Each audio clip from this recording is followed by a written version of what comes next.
우리 말씀 보겠습니다. 말씀은 잠언입니다.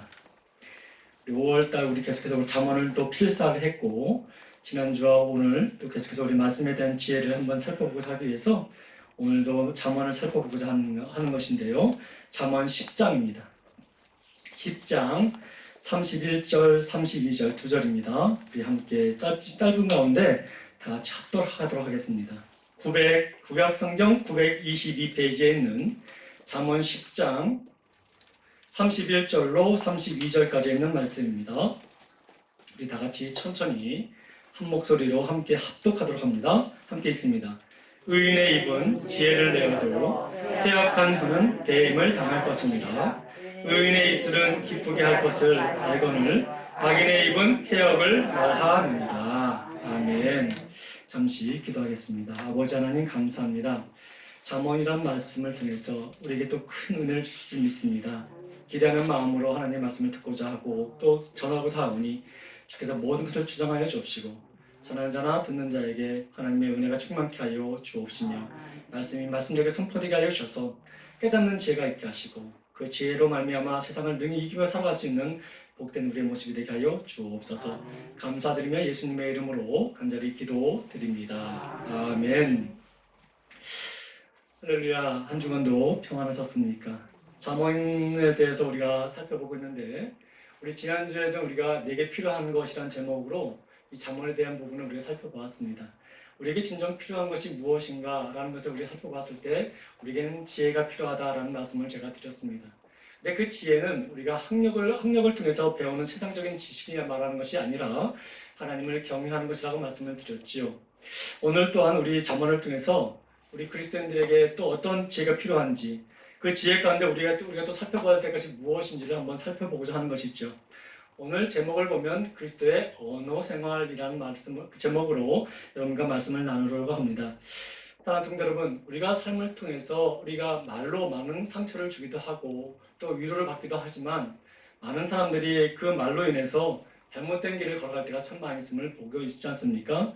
그래서 특별히 제가 오늘 우리 10장에 있는 이 말씀들을 쭉 살펴보면서 우리 다시 한번 이 시점에서 우리의 언어 생활은 어떠한지를 다시 한번 살펴보는 시간을 갖고자 여러분들과 함께 이 말씀을 나누고자 합니다. 사랑하는 성도 여러분, 우리가 요즘에 그 뉴스를 보게 되면 우리나라가 이제 경제가 조금 어느 정도 회복이 된다라는 뉴스를 본 적이 있습니다. 그래서 경제 지표를 4%대로 올린다라는 그런 그 결과 뉴스도 보게 되었는데 사실 그것을 보면서도 참 마음이 좀 무거움이 무엇이냐면 회복된다는 얘기를 들었을 땐 참 기뻤지만 오늘 우리가 보여주는 현실을 보게 되면 참 안타까움이 아직도 있습니다. 청년들이 아직 실업이 많이 회복되지 못하고 또 우리 가정들도 내일 되는 염려 속에 있는 것을 참 많이 보면서 아직도 우리가 나아갈 길이 참 많다라고 생각이 들었습니다. 또 심지어는 요즘에 불경기라고 해서 많은 회사들이 채용을 좀 꺼리는 부분이 있지 않았나 싶은 생각이 드는데 우리가 채용이 이제 이렇게 몇 명이나 이렇게 모십니다라는 말을 들었을 때 그 채용 받기 위해서 노력하는 그 모습들과 또 회사는 또 그 가운데 또 자기에 맞는 인재를 뽑기 위해서 노력하는 그 모습을 보면서 참 마음이 많이 무겁다라는 생각도 들었습니다. 회사에서 사람들을 보는 관점은 다 다르지요. 어떤 인재를 뽑아야 될지 참 많은 방법을 간구한 것을 보게 됩니다. 어떤 회사는 얼마나 이 사람이 우리 회사에서 창의적으로 실력을 발휘할 수 있는지를 살펴보는 회사가 있는 반면에 또 어떤 회사는 이 사람이 우리 회사에 들어와서 기존에 있는 사원들과 마찰 없이 잘 지낼 수 있는지를 보는 회사도 있다고 합니다. 또 어떤 회사는 이 사람이 정말로 우리 회사를 내 몸과 같이 헌신할 수 있는 사람인지를 살펴보는 그런 가치관을 가지고 사람들을 보는 관점도 있다고 합니다. 근데 여러분, 어느 회사든지 간에 인사 담당자라든지 대표자들이 사람의 됨됨이를 판단하는 기준은 있습니다. 척도는 항상 공통적으로 갖고 있는데 그것은 무엇이냐면 저는 천년 전부터 우리 당나라 때부터 시작된 모양의 그 기준인데 여러분들 사람을 고르는 방법 중에 신언서판이라는 말이 있습니다. 여러분들 이것을 가지고 오늘날에도 여러분들 많은 사람들이 이 말을 기준을 가지고 사람들을 뽑는 경우가 많이 있는데요. 여기서 말하는 신언어판에서 이 신이라는 것을 무엇을 말하냐면 사람들의 외모 몸가짐을 말하는 것입니다. 그 사람의 신체적 용모와 풍모와 또 그런 그 사람의 그 외모적인 단정함, 그런 모든 것을 잘 보면서 이 사람이 어떤 사람인가 판단하는 그런 기준으로 삼는다는 것이지요. 두 번째는 언이란 말은 무엇이냐면 언어 또는 말, 언변 이런 뜻을 말하는 것입니다. 이치에 맞는 말을 하고 있는지, 자신의 사고와 감정을 올바르게 표현하고 있는지 그런 말솜씨를 보는 것을 말하고 있는 것이지요. 세 번째는 서라고 말씀드릴 수가 있습니다. 그것은 글씨를 말하는 것입니다. 요즘 세대에 우리 컴퓨터를 많이 사용하다 보니까 뭐 글씨체를 많이 보지는 않지만, 그러나 그 사람의 글씨를 통해서 논리적 사고가 잘 되어 있는지, 그 사고력 속의 성품과 인격은 어떠한지를 살펴보는 기준이라고 말씀드릴 수가 있습니다. 지금은 그렇지 않지만 제가 어릴 때만 해도 글씨를 잘 쓰기 위해서 차트라는 그런 글씨 연습을 한 적도 많이 있었고, 지금은 다 컴퓨터로 하고 계시지만 우리 선생님들은 이제 아이들에게 그 판에다가 글씨 쓸 때 참 많이 이쁘게 잘 쓰는 연습을 참 많이 했습니다. 그래서 여러분 그 글씨를 보면서 이 사람의 성품과 인격이 어떤지를 판단하는 기준으로 삼을 때도 있었습니다. 네 번째는 판입니다. 이 판은 무엇을 말하냐면 올바른 판단을 하고 있는지를 우리가 살펴보는 기준이라고 말씀드릴 수가 있습니다. 인사 담당자들이 지원자들을 이렇게 불러가지고 정말 힘들고 곤란한 상황을 가정에서 질문을 한 다음에 이 상황 속에서 이 사람이 어떻게 이것을 풀어나가는지, 어떤 분별력을 갖고 있는지 그런 것을 보는, 그래서 그 사람의 됨됨이가 어떠한지를 살펴보는 기준으로 삼는다고 하지요. 이런 신원서판, 이 세상 사람들은 이런 것을 가지고 몸가짐이나 언어 생활이나 글씨나 또 판단력을 통해서 그 사람의 인격과 그 사람의 성품에 대해서 알 수 있다고 하면서 그것을 사람을 뽑는 기준으로 삼고자 하는 것이죠. 근데 여러분, 우리 그리스도인들은 어떨까요? 우리 그리스도인들의 기준은 무엇일까요? 물론 이런 부분도 없지 않아 있어야 되겠지만 하나님께서 믿지 않는 사람들과 같이 동일하게 이런 정도의 기준으로 우리가 살아가야 되는지 살펴보면 우리는 이것을 뛰어넘어야 된다는 것을 우리에게 말씀하고 있습니다. 많이 힘들지요. 세상 사람들과처럼 생활하고 똑같은 모습으로 말하고 똑같은 가치를 가지고 글을 쓰고 똑같은 판단력을 내리며 살아가는 그런 모습, 물론 우리에게도 필요하지요. 근데 여러분, 하나님께서는 말씀을 통해서 그 정도로 머물지 말라라고 우리에게 말씀하고 있습니다. 그 정도로 하게 되면 너희들의 정체성을 잃어버릴 수 있다라고 우리에게 교훈하고 있지요. 그렇다면 여러분, 하나님께서는 우리에게 어떤 기준을 우리에게 말씀하고 계실까요?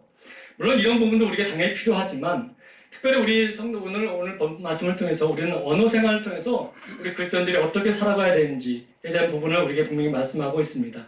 하나님은 우리에게 이 세상에 구별된 삶을 살기를 원하시지요. 그래서 저는 오늘 이 여러 가지 기준 가운데 특별히 우리 그리스도인들의 언어 생활이 어떠해야 되는지를 한번 살펴보면서 우리가 이렇게 살아야 되는구나, 성경은 이렇게 말하는구나 그러면서 우리 한번 살펴보고자 하는 것이지요. 특별히 여러분, 오늘 우리 본문을 보게 되면 의인의 입술과 악인의 입술로 나누고 있습니다. 의인의 입술은 지혜를 말한다고 말하고 악인의 입술은 폐역을 말한다고 말하고 있습니다. 근데 여러분, 이 본문만 가지고 우리가 살펴볼 수도 있지만 좀 더 이 부분을 우리 성경에서 같은 우리 본문에서 또 성경을 통해서 우리 한번 더 비유하면서 한번 살펴보고자 하는 것이지요. 오늘 우리 본문을 읽지 않았지만 우리 18절 말씀 한번 볼까요? 잠언 10장 18절 말씀을 보게 되면 뭐라고 얘기하는지 우리가 오늘 본문 읽은 말씀을 조금 이해하기 편해서 제가 인용하는 것입니다. 18절 말씀을 함께 읽어보겠습니다. 미움을 감추는 자는 거짓된 입술을 가진 자요, 중상하는 자는 미련한 자입니다. 아멘. 사랑하는 성도 여러분, 우리가 세상을 살다 보면 호감이 가는 사람이 있고 또 미워하는 사람도 생기기 마련이지요. 그러나 여러분, 우리가 속으로 미워하는 사람을 만났다고 해서 겉으로 그 미움을 표출하지는 않습니다. 상대방의 불쾌감을 표시하고 욕도 하지 않지요. 그것이 옳지 않다는 것을 우리는 다 알고 있기 때문에 그렇습니다. 여러분, 마음속으로 싫어하는 사람이라 할지라도 애써 그 앞에서 미소도 지어 보이기도 하고 성략에 대해서 내가 할 수 있는 최선을 다하는 것을 우리는 하고 있습니다. 이것을 우리는 또 미덕이라고 말하기도 하지요. 근데 여러분, 이것은 다 믿지 않는 사람들도 다 하고 있습니다. 우리가 여러분 한 주간도 살아오시면서 그러한 부분들을 우리가 많이 경험도 했지 않았겠습니까? 물론 여러분, 이처럼 미워하는 사람, 여러분 그 따뜻하게 말을 건네는 것, 그 미움의 감정을 추스리고 제어하는 것 결코 쉬운 건 아닙니다. 근데 여러분 이것을 우리는 성숙한 모습이라고 말씀할 수도 있지만 근데 여러분 성경은 한 차원 더 높은 요구를 우리 그리스도인들에게 요구하고 있습니다. 단지 네가 너의 이미지를 좋게 하기 위해서 너의 감정을 속이고 이렇게 하라는 것만 말씀하지 아니하시고 세상은 그것을 성숙한 모습이라고 말하고 미덕이라고 말하지만 하나님은 우리에게 좀 더 구체적인 것을 우리에게 요구하고 있다는 것이죠. 바로 우리 마음속에 상대방을 미워하는 마음까지도 너희는 버려야 된다는 것을 말씀하고 있습니다. 결코 쉬운 건 아니지요. 겉으로만 상대방을 부드럽게 친절하게 말하는 것이 아니라 우리 내면에서부터 상대방을 사랑하는 마음의 그 모습이 나타날 수 있도록 너희는 힘써야 된다라고 말씀하고 있습니다. 그래서 여러분 예수님께서 우리에게 뭐라고 말씀하셨습니까? 원수도 사랑하라고 말씀하시지 않습니까? 사실 세상 사람들은 원수를 보게 되면 그것을 갚아야 된다고 말하는 것을 우리에게 말하고 있지만 그것을 정의라고 말하지만 여러분 하나님은 우리 그리스도인들에게 비록 힘들고 어려운 상황 속에 있지만 그래도 그렇게 해야 된다고 말씀하시는데 그것이 무엇입니까? 너희 마음의 미움을 이겨야 된다는 말씀을 하고 있습니다. 여러분들 우리가 이것은 상당히 쉽지 않습니다. 우리 마음속에 상대방을 한 대 때려주고 싶은 마음이 얼마나 많습니까? 그렇죠? 또 어떤 더 심한 것도 우리 하고 싶은 마음이 우리 얼마나 많이 있습니까? 우리가 뉴스를 보면서 자신의 그 미움을 절제하지 못해서 상대방을 해하는 뉴스를 참 많이 보지 않습니까? 미움을 감추고 겉으로만 미소 짓고 성량하게 따뜻하게 하는 것 여러분 오늘 18절 말씀에 보면 뭐라고 얘기했습니까? 거짓된 입술을 가진 자라고 우리에게 말하고 있습니다. 질신한 사람이 아니라 겉과 속이 다른 거짓된 사람이라고 말하죠. 이것을 다른 말로 말하면 위선자라고 말하기도 합니다. 오늘날 세상 사람들이 그리스도인들에게 저들은 참 위선자다라는 소리를 많이 하고 있습니다. 왜 그렇게 그들은 우리를 그렇게 말할 거예요? 그 이유는 말과 겉이 속이 다르다는 것을 그들이 느꼈다는 것을 우리에게 보여주고 있는 것이지요. 여러분 진리이신 하나님께서는 우리가 진실된 마음으로 살기를 원하십니다. 도끼 가득 품은 그런 채 살아가는 사람이 겉으로만 자기의 이미지만 좋게 하기 위해서 그렇게 상냥한 모습으로 살아가는 것을 원하시는 것이 아니라 정말 믿지 않는 사람들도 그렇게 하는 것인데 너희가 그 짓에 머물지 말고 하나님은 그 차원을 뛰어넘어서 너희의 마음과 말이 일치되도록 거짓된 입술을 버리라 라고 우리에게 말씀하고 있습니다. 여러분 성경을 보게 되면 여러분 말하는 말에서 보면 어리석은 자의 언어 생활 중에 가장 큰 특징이 무엇이냐면 거짓말이라고 말합니다. 여러분 속에는 미움이 가득하지만 겉으로는 하나도 드러나지 않고 상대방에게 상냥한 말을 건네는 것은 하나님이 보실 때 가식적이고 가증스러운 것이라고 우리에게 보여주고 있습니다. 그래서 여러분 우리는 마음과 말이 일치될수록 훈련해야 됩니다. 근데 이단들은 그것을 아주 유용하게 잘 사용하고 있어요. 심지어는 어떤 이단은 이것을 교리로 거짓을 교리까지 만들어서 자기의 그것을 다 나타낼 때는 거짓말이 된다라고 사람들을 미혹하는 것들을 보게 됩니다. 여러분들 이 말을 들었다고 해서 여러분들 혹시 생각 속에 그럼 나는 앞으로 겉과 속이 다르지 않는 사람이 되기 위해서는 미워하는 마음은 미워하는 대로 표출해야지 라고 생각한다면 그것 또한 참 바보 같은 모습입니다. 어리석은 단 그런 사람은 답이 없습니다. 여러분 18절 하반절 말씀을 보실래요? 중상하는 자는 뭐라고 말합니까? 미련한 자라고 말하고 있습니다. 여러분 미워하는 사람에 대해서 비난하는 사람들은 뭐라는 말하고 말하냐면 미련한 사람이다 라고 말하고 있는 거예요. 여기서 말하는 중상이라는 말은 무슨 말이냐면 여러분 상대방에 대해서 다른 사람들에게 안 좋게 이야기하는 것을 말하는 것입니다. 내가 미워하는 사람들을 다른 사람도 미워할 수 있도록 만들기 위해서 그게 중상하는 것, 그것을 중상이라고 말하고 있습니다. 여러분 그 사람의 평판을 떨어뜨리고 그렇게 말을 옮기면서 거짓까지 꾸미면서 거짓말로라도 그 사람을 떨어뜨리기 위해서 하는 내용들을 말하고 있는 것입니다. 그것을 중상이라고 합니다. 그것을 꾸미는 것이 중상모략이라고 말하지요. 그 수치와 실수를 말로 옮기는 자는 하나님이 보실 때 미련한 자다라고 말하고 있는 것이죠. 그러니까 여러분 우리는 이쪽으로 가면 안 되고요. 어떻게 가야 되냐면 마음에 미움이 생기고 또 그런 마음이 나를 지배하려고 할 때 하나님의 말씀대로 내가 그것을 내려놓고 이길 수 있도록 하나님께 구하는 것이 우리에게 지혜라고 말씀하고 있는 것이지요. 사랑하는 성도 여러분, 아무리 상대방의 약함과 악함이 있다 할지라도 우리가 그들을 미워하는 마음으로 그것을 다른 사람들에게 말로 전하는 것은 하나님이 매우 싫어한다는 것을 말씀하고 있습니다. 여러분 우리 마태복음 5장 7절 말씀에 보면 이런 말씀이 있지 않습니까? 여러분 긍휼히 여긴 자는 긍휼히 여김을 받을 것이다. 그리고 여러분 마태복음 7장 1절 말씀에 보면 무슨 말씀이 있냐면 비판을 받지 아니하거든 비판하지 말라라고 말하고 있습니다. 제가 가장 싫어하는 것 중에 무슨 내용이냐면 사람을 그 약점을 건드려서 농담식을 하는 사람 있지 않습니까? 저는 그것을 제일 싫어합니다. 근데 많은 사람들이 분위기를 좋게 한다는 이유로 한 사람을 바보 만들고 그 사람을 통해서 많은 사람을 웃게 만드는 그런 농담을 하는 사람들이 있는데 저는 결코 하나님이 그것을 좋아하시는 분이 아니라는 것을 말씀을 드리고 싶습니다. 여러분 사람들에 대해서 혹시 안 좋은 감정이 있다 할지라도 여러분 그 마음을 추스릴 수 있는 지혜가 있어야 되는 것이지요. 오늘 성경은 우리에게 그것을 말씀하고 있는 것입니다. 이건 세상 사람들에게 말하는 것이 아니라 그리스도인들에게 말하는 것이에요. 여러분 삶을 통해서 많은 모함도 받을 것입니다. 없는 얘기를 나중에 듣고 난 다음에 마음이 많이 분노도 일으키는 받는 그런 마음도 있을 것입니다. 우리는 많은 경험을 했습니다. 근데 여러분 그럴 때에 우리의 감정을 그대로 표출하는 것이 아니라 그것을 주께 맡기고 하나님께 맡기면서 우리의 마음을 다스리고 하나님이 원하시는 뜻대로 우리의 모습이 바뀌어질 수 있도록 기도로 나아가는 모습이 하나님께서 우리에게 요구하시는 모습이라고 말씀드릴 수가 있고요. 그런 가운데 우리 입술을 우리가 잘 다스리는 것이 하나님께서 우리가 말씀하시는 지혜라고 말씀드릴 수가 있는 것입니다. 왜 하나님께서는 우리에게 그렇게 말씀하셨을까요? 하나님은 사랑이시기 때문에 그렇습니다. 여러분 겉과 속이 다른 사랑이 아니라 하나님은 겉과 속이 같으신 사랑을 우리에게 베풀어 주셨습니다. 그럴 때는 여러분 사랑은 포기하는 것이 아닙니다. 끝까지 참아내고 인내하며 그 모든 것을 감당할 수 있는 것이 하나님이 우리 그리스도인에게 주시는 사랑이라고 말씀하셨고 그 사랑을 너희는 잘 갖추고 견디고 또 그것을 다 이겨나가야 된다라고 우리에게 말씀하고 있는 것이죠. 여러분 사랑장이라고 말씀하시는 고린도 13장을 여러분 아실 것입니다. 그 사랑의 특징 가운데 제일 먼저 사랑에 대한 특징을 제일 먼저 말씀하실 때 4절에 뭐라고 말씀하시냐면 사랑은 오래 참고 라고 우리가 말씀하고 있습니다. 그러고 난 다음에 사랑에 대해서 제일 마지막 부분을 말씀하실 때 뭐라고 말씀하시냐면 사랑은 모든 것을 견디느니라 라고 말씀하고 있음을 보게 됩니다. 여러분 마음의 삶을 통해서 사람 때문에 또 말 때문에 많은 어려움과 아픔과 상처를 받은 사람들이 참 많을 것입니다. 그런데 여러분 참아야 됩니다. 그리고 견디면서 하나님이 원하시는 뜻대로 우리의 모습을 보여드려야 하는 것입니다. 하나님도 그렇게 하셨습니다. 그래서 여러분 우리 기독교, 예수님이 말씀하시는 우리 기독교는 사랑을 포기하지 않는 사랑으로 더 점철된다라고 말씀드릴 수가 있지요. 여러분 왜 그러냐면 하나님도 우리에게 베푸신 사랑이 그와 같은 사랑이었기 때문에 그렇습니다. 여러분 이스라엘을 사랑하신 하나님의 모습을 보시기 바랍니다. 이스라엘은 계속해서 거짓말로 꾸밈으로 하나님을 배신하고 또 배신하며 또 배신했습니다. 그러나 하나님께서는 그들을 끝까지 포기하지 않으셨습니다.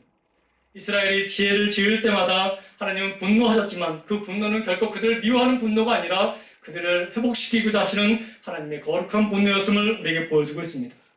하나님은 끝까지 우리를 사랑하셨습니다. 포기하지 않은 사랑을 우리에게 베풀어 주셨습니다. 겉과 속이 다른 거짓된 사랑, 거짓된 위선이 아니라 마음과 생각과 말이 하나 되어지는 그런 모습으로 우리를 사랑해 주셨습니다. 그러면서 우리에게도 이런 말씀을 우리가 하신 것이죠. 사랑하는 성도 여러분, 결코 쉬운 건 아닙니다. 결코 여러분 이것을 아무나 결단한다고 할 수 있는 것은 아닙니다. 그러나 말씀이 나를 주장하고 하나님께서 나를 인도하시는 부분을 믿고 나아가며 그분을 따라가게 된다면 우리는 그와 같은 모습으로 바뀌어지는 은혜가 우리에게 있게 될 줄 믿습니다. 사랑하는 성도 여러분, 사단의 입술은 늘 거짓으로 충만하고 있습니다. 그래서 여러분 다른 그 사단이 사람을 통해서 환경을 통해서 우리의 마음을 힘들게 하고 우리를 모함할 때가 참 많이 있습니다. 근데 여러분 거기에 우리가 동조할 것이 아니라 우리는 하나님의 사람으로서 그 마음이 어떠하신지 우리가 분명히 분별하며 그 마음의 다스림을 받고 살아가는 저와 여러분들 되어져야 할 것입니다. 여러분 언어는 마음에서부터 나오는 것을 여러분 아실 것입니다. 그래서 여러분 우리 마음에 그리스도로 충만하지 않으면 우리는 항상 세상적인 판단과 기준으로 분별 없는 언어로 때로는 상처를 주고 받을 때가 참 많이 있다는 것이죠. 그래서 여러분 우리 그리스도인들은 어떤 환경이든지 간에 지혜로운 말을 우리 마음에 풍만케 해야 되는데 그 기초가 무엇이냐면 우리 마음에 예수 그리스도가 있으셔야 된다는 것입니다. 말씀이 충만해야 됩니다. 그래서 우리는 견딜 수 있고 그 견딜 수 있는 능력을 하나님으로부터 받게 되고 그런 말미암아 사람과 하나님 앞에 칭찬받는 그런 하나님의 백성들이 될 수 있게 되는 것이지요. 사람들이 나를 모함하고 사람들이 나를 돌을 튠다 한자도 그 스데반의 모습처럼 여러분 어떤 모습이었습니까? 하나님의 말씀을 끝까지 전하면서 그들을 사랑하는 그 모습을 우리가 보여주고 있지 않습니까? 결코 쉬운 건 아니지만 그러나 우리가 감당할 수 있는 하나님의 은혜라고 우리에게 말씀하고 있는 것이지요. 사랑하는 성도 여러분, 여러분의 마음 속에 하나님의 진리의 말씀이 충만하기를 소망합니다. 그 말씀으로 여러분의 입술을 주장하고 그 말씀으로 말미암아 여러분의 마음을 다스릴 수 있는 능력이 있기를 소망합니다. 이미 하나님은 그런 말씀을, 그런 은혜를, 그런 능력을 우리에게 주셨습니다. 그렇기 때문에 여러분, 하나님의 사랑을 깨닫고 그 말씀대로 살아가는 저와 여러분이 된다면 우리는 어떠한 위선과 거짓 속에서도 능히 이길 수 있는 그런 놀라운 하나님의 백성으로 되어지게 될 것입니다. 또 한 가지 여러분, 성경이 말하는 어리석은 사람의 언어의 특징 중에 또 한 가지는 뭐냐면 다른 사람을 뒤에서 험담한다는 것입니다. 우리의 입술과 혀에서 비롯된 말은 때로는 의사의 손에 들려있는 칼과 같기도 하지만 때로는 강도의 손에 들리는 칼과 같길 때가 참 많이 있습니다. 이 말은 무슨 말이냐면 살리는 말이 될 수도 있고 죽이는 말이 될 수도 있다는 것이죠. 여러분 18절 말씀을 다시 한번 보게 되면 뭐라고 얘기합니까? 중상하는 자라고 말하는데 이것을 여러분 예전에 우리 보았던 성경에 보면 이걸 참소하는 자라고 나와 있습니다. 다른 사람들에 대해서 뒤에서 비난하는 사람들은 어리석은 사람이다라고 우리에게 보여주고 있다는 것입니다. 여러분 우리나라 속담에 누워서 침뱉기라는 말이 있지 않습니까? 여러분 다른 사람에 대해서 거짓말하고 험담하고 또 자기를 드러내기 위해서 없는 말을 꾸며서 사람들을 미혹하는 그런 사람들의 말은 여러분 하나님께 결코 인정하지 않는다라고 우리에게 말하고 있습니다. 여러분 자신을 모욕하고 조롱하는 것과 동일하다고 성경은 우리에게 말씀하고 있지요. 여러분 19절 말씀을 오늘 읽지 않았는데 한번 볼까요? 한번 보겠습니다. 그와 같은 의미의 말씀으로 우리 19절을 우리에게 주셨는데 한번 보겠습니다. 함께 읽습니다. 말이 많으면 허물을 면하기 어려우나 그 입술을 제어하는 자는 뭐가 있다고요? 지혜가 있느니라. 아멘.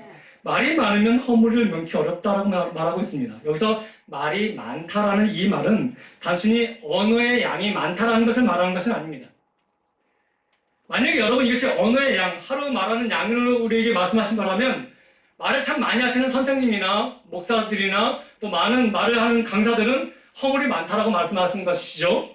근데 그런 의미가 말씀하신 것이 아니라 여기서 말하는 말이 많다라는 말은 무엇이냐면 자신의 언어를 통제하지 않고 무절제하게 말하는 것을 말하는 것입니다. 자신의 언어를 통제하지 않고 다스리지 않고 그 말씀에 비춰서 이 말을 통해서 상대방이 다른 사람들에게 악이 될 것인지 독이 될 것인지를 통제하지 않냐고 무절제하게 자기 감정대로 무조건 다 토로하는 것을 말하는 것이에요. 상대방에 대한 배려 없이 자기 기분에 맞춰서 말하는 것, 상처가 되든 말든 내가 말하는 것이 속이 시원하다고 그런 기분을 말하는 것, 그리고 상대방을 아프게 하는 것, 상대방을 눈물 나게 만드는 말들, 화나게 만드는, 분노하게 만드는 말들, 이런 분별 없이 마구잡이로 말하는 것을 쏟아내는 것을 오늘 19절에 말하는 것은 말이 많으면 이라는 말로 우리에게 보여주고 있다는 것이죠. 여러분 경솔한 언어 생활을 하는 사람은 그래서 허물이 많을 수밖에 없는 것입니다. 상대방의 마음을 쉽게 화가 나게 하고 공동체를 힘들게 하고 또 아프게 하기도 합니다. 근데 여러분 이런 사람들의 특징이 뭔지 아십니까? 남의 말은 듣지 않는다는 거예요. 자기 말만 하는 거예요. 자기 감정대로 하는 것이죠. 그래서 여러분 그 사람과 함께 있는 사람도 힘들게 만들고 그 사람이 속해 있는 공동체도 힘들게 만드는 것이죠. 여러분 이단들이 이런 일들을 많이 활동을 하고 있습니다. 사랑하는 성도 여러분, 우리 그리스도인들 정말 건강하고 여기 순결한 그리스도인들은 말이 많은 사람들이 아니라 하나님 앞에 엎드리는 사람이라고 말씀드릴 수가 있는 거죠. 그 말씀대로 살아가는 인생을 말하고 있는 것입니다. 사람을 살리는 말로, 사람을 격려하는 말로 우리에게 하라고 말씀하신 주님의 말씀을 여러분들 기억하시기 바랍니다. 앞서 말씀드린 대로 언어는 그 사람의 성품과 인격을 나타낸다고 말씀드렸습니다. 어리석은 자는 자신의 입술과 혀를 통제하지 않고 무절제하게 말합니다. 여러분 그렇다고 해서 분노낼 것을 분노하지 말라는 것이 아닙니다. 근데 분별하라는 것을 말씀을 드리고 있지요. 어리석은 자의 입술은 독을 품은 뱀과 같다고 말씀하고 있습니다. 미련한 자의 혀는 전갈과 같아서 많은 사람들을 아프게 한다고 말하고 있습니다. 그래서 언어 생활을 제어하지 않는 어리석은 사람 옆에 있으면 그 어리석은 말로 인해서 분쟁이 늘 발생하고 다툼이 늘 발생한다고 우리에게 보여주고 있습니다. 거짓말을 하고 분별 없이 하고 절제하지 않고 어리석은 자의 입술에 나오는 그 말을 고스란히 듣고 그 말대로 동요하는 사람들은 여러분 참 많이 안타까운 사람이라고 말씀드릴 수가 있습니다. 또 이런 말을 하는 사람들을 오늘 읽은 본문 30절은 뭘로 말하고 있냐면 패역이라고 말하고 있는 것이죠. 그러나 여러분, 지혜로운 자의 언어는 진실하고 분별력이 있고 격려와 위로를 주기에 사람을 기쁘게 하고 하나님의 영광을 드러내는 지혜로운 자의 입술이 된다고 우리에게 보여주고 있다는 것이죠. 오늘 우리 본문을 읽지 않았지만 20절 말씀을 또 한번 읽겠습니다. 함께 읽습니다. 시작. 의인의 혀는 수능과 같거니와 악인의 마음은 가치가 적으니라. 아멘. 여러분, 물론 우리 금보다는 은이 좀 떨어진다고 생각할 수 있지만 당시에 이 은, 특별히 순결한 이 은은 굉장한 값어치가 있는 그 보석과 같은 것입니다. 마찬가지로 우리 입에 더러운 것이 하나도 들어가지 않는 진실된 말은 비교할 수 없는 가치가 있다고 말하고 있습니다. 그 말은 다시 말씀드리면 하나님의 말씀과 같이 그 말씀대로 온전히 살아가게 되면 여러분 그 말씀대로 따라가게 되고 그 말씀을 사용하여서 우리가 삶을 살아가게 되면 하나님은 이 순수한 가치 있는 그런 은혜의 말씀으로 우리를 회복시키시고 우리를 인도하신다는 것을 우리에게 말씀하고 있는 것이지요. 사랑하는 성도 여러분, 잠언은 그래서 타인에게 유익을 주는 의인의 말은 값어치가 100% 있는 유익한 말이라고 우리에게 말하고 있는 것입니다. 사랑하는 성도 여러분, 거짓이 만연한 이 세상에서 진실된 말을 하는 사람을 찾기가 그렇게 쉽지가 않습니다. 진실한 입술과 혀를 가지고 있는 사람을 만나는 것이 얼마나 큰 축복인지 여러분 아십니까? 지혜로운 자의 혀는 우리가 옳은 길을 갈 수 있도록 도와준다는 것입니다. 우리의 마음에 기쁨을 주고 여러분 힘들고 어려울 때 위로와 평강을 더해주는 것이 이 지혜로운 자의 말이라고 말씀드릴 수가 있는 것입니다. 근데 여러분 이 지혜가 어디서부터 오는 것입니까? 그 지혜는 하나님으로부터 오는 것이에요. 그래서 여러분 하나님을 믿고 따르는 그리스도인이라고 한다면 내가 진정 하나님의 제자라고 생각한다면 우리의 입술을 잘 다스릴 수 있는 지혜로운 사람이 되어져야 한다는 것을 오늘 본문은 말씀하고 있는 것입니다. 여러분 반대로 20절 말씀을 보면 뭐라고 말하고 있습니까? 악인의 마음은 가치가 적다라고 말씀하고 있습니다. 여기서 가치가 적다라는 이 말은 오물과 같다라는 뜻이에요. 여러분 그 쓰레기와 오물 여러분들 뭐 하루가 멀다 하고 우리가 쓰레기를 밖으로 치우지 않습니까? 그 치울 때 웃으면서 좋다, 아유 이쁘다 하고 치우시는 분 계세요? 저도 음식물 쓰레기를 제가 잘 버리고 있는데요. 좀 찝찝해요. 내가 먹었던 것이지만 좀 버릴 때는 좀 찝찝하지 않습니까? 그처럼 여러분 음식물이나 그런 쓰레기나 오물 같은 것은 우리를 찌푸리게 만드는 그런 내용들이 있죠. 불쾌하게 만들기도 하고 혐오스럽게 우리에게 느낄 때가 참 많이 있습니다. 가까이 하고 싶지 않냐고 빨리 내 곁에서 치워버리고 싶은 마음이 얼마나 많이 감각이 움직이고 있습니까? 여러분 잠언은 그렇게 해서 우리에게 말하고 있습니다. 여러분 너희가 가치 없는 것들을 하지 말라라고 거짓을 말하고 다른 사람들에게 험담을 하는 사람들은 오물과 같다라고 우리에게 지금 말씀하고 있는 겁니다. 지혜로운 자들은 그 마음에 있는 하나님의 말씀으로 사람을 가르치고 그 옳은 길로 인도하고 생명길로 인도하지만 오늘 21절에 그렇게 말하고 있는데 한번 볼까요? 한번 우리 21절 한번 보겠습니다. 함께 있습니다.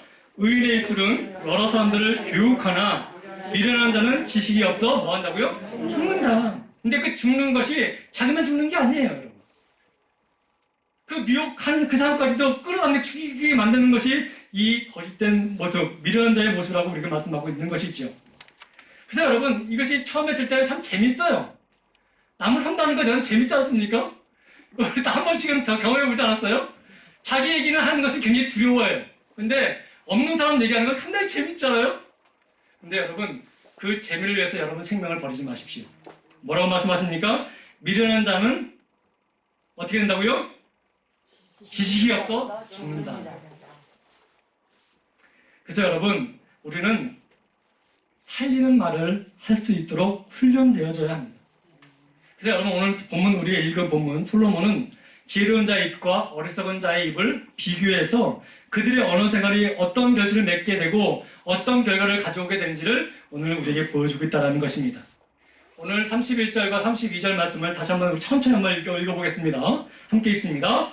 의인의 입은 지혜를 내어도 패역한 혀는 뱀을 당할 것이다. 의인의 입술은 기쁘게 할 것을 알거늘 악인의 입은 패역을 말하느니라. 아멘. 사랑하는 성도 여러분, 의인의 입술은 지혜를 낸다고 말합니다. 그리고 하나님과 사람들에게 기쁨을 준다라고 말하고 있습니다. 근데 어리석은 자의 입술은 거짓과 속임수만 되어서 결국 하나님으로부터 뭐 한다고요? 심판을 받게 된다고 말하고 있습니다. 여러분, 패역한 자의 혀, 그것을 다른 말로 말하면 사악한 자의 혀를 말하고 있는데 그 혀가 어떻게 된다는 것이에요? 잘려진다는 것을 말하고 있습니다. 그래서 여러분, 거짓을 말하고 다른 사람들을 험담하는 이들에게 심판이 어떻게 임할 것인지를 우리가 분명히 보여주고 있다는 것이지요. 사랑하는 성도 여러분, 상대방을 배려하지 않는 언어로 상대방을 폭행을 행하면서도 아무렇지 않게 뻔뻔스러운 사람들이 오늘날 참 많이 있습니다. 고집스러운 사람들이 참 많이 있습니다. 자기만 생각하고 남을 생각하지 않는 독선적인 사람들도 참 많이 있습니다. 하나님은 그들의 오만과 독선을 심판하시겠다라고 우리가 분명히 말씀하고 있습니다. 사랑하는 성도 여러분, 지혜로운 입술과 혀를 가진 사람과 대하면 참 마음이 기쁘지 않습니까? 그 사람들과 좀 더 가까이 있고 좀 더 오래 얘기하고 싶은 마음이 있지 않습니까? 근데 어떤 사람과 만나게 되고 말하게 되면 모든 게 비판적인 거예요. 모든 게 거짓이고 모든 것을 남을 책하는 것이에요. 그럼 빨리 그 자리를 벗어나고 싶은 마음이 우리 마음이지요.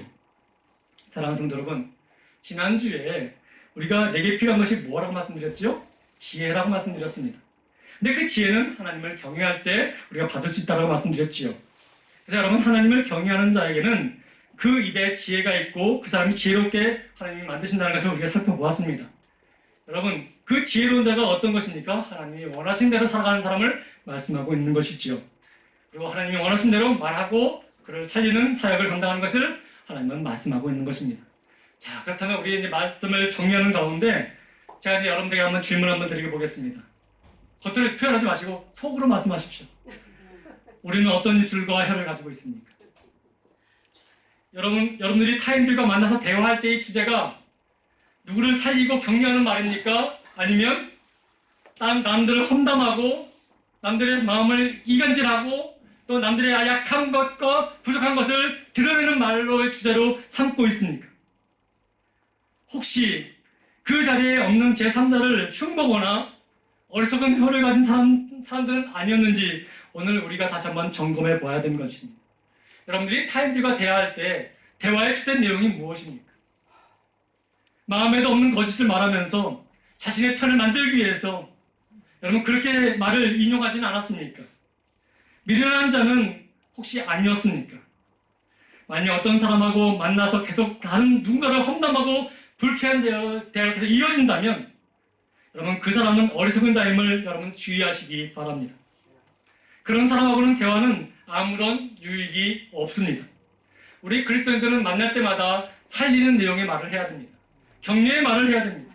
남들의 험담할 부분들이 보여진다 할지라도 남은 그렇게 한다 할지라도 여러분 우리는 격려하고 그를 감싸주며 그를 사랑하는 마음으로 도듬어 주셔야 됩니다. 여러분 입술의 열매는 반드시 거둬주게 되는 것이지요. 사랑하는 성도 여러분, 한 사람이 사용하는 언어의 진실함, 언어의 절제 부분, 이 여부든 이것은 지혜로운 자와 어리석은 자를 분별하는 가늠하는 시금석이라고 말씀드릴 수가 있습니다. 한마디의 말이 평생토록 한 사람의 가슴을 향기롭고 꽃이 나는 그 아름답게 위로하고 격려하고 아름답게 꽃피우는 그런 경우가 있는가 하면 한마디의 말이 평생 한 사람의 가슴을 찢고 그 피수를 꽂는 괴로움을 주는 그런 말일 수도 있습니다. 여러분 주변에는 어떤 사람들이 있습니까? 여러분의 주변에서 들려지는 소리는 무슨 말이 들려지고 있습니까? 그리고 여러분의 입술은 무엇을 지금 말하고 있습니까? 우리는 얼마든지 우리 입술과 우리의 혀를 통해서 따뜻하고 인자한 하나님의 말씀, 예수 그리스도의 사랑을 상대방에 넘겨줄 수가 있습니다. 말 한마디가 천정빛을 감당한 말이 있지만 그것만이 아니라 그 말 한마디가 사람을 살릴 수가 있습니다.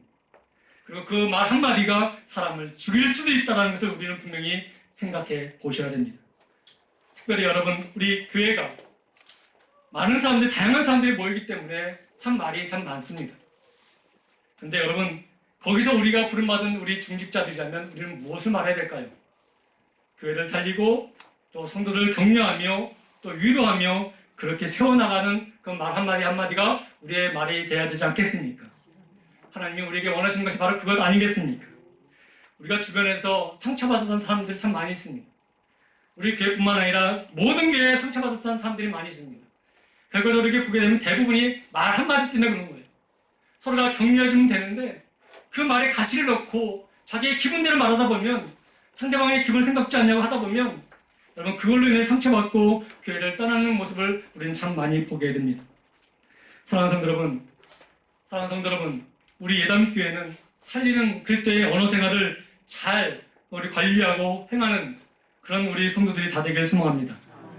주님께서 우리에게 주신 입술과 우리의 혀를 지혜롭게 사용하는 말로 사람을 세우고 또 잘 살리고 또 섬기는 우리 예담교회가 되길 간절히 소망합니다.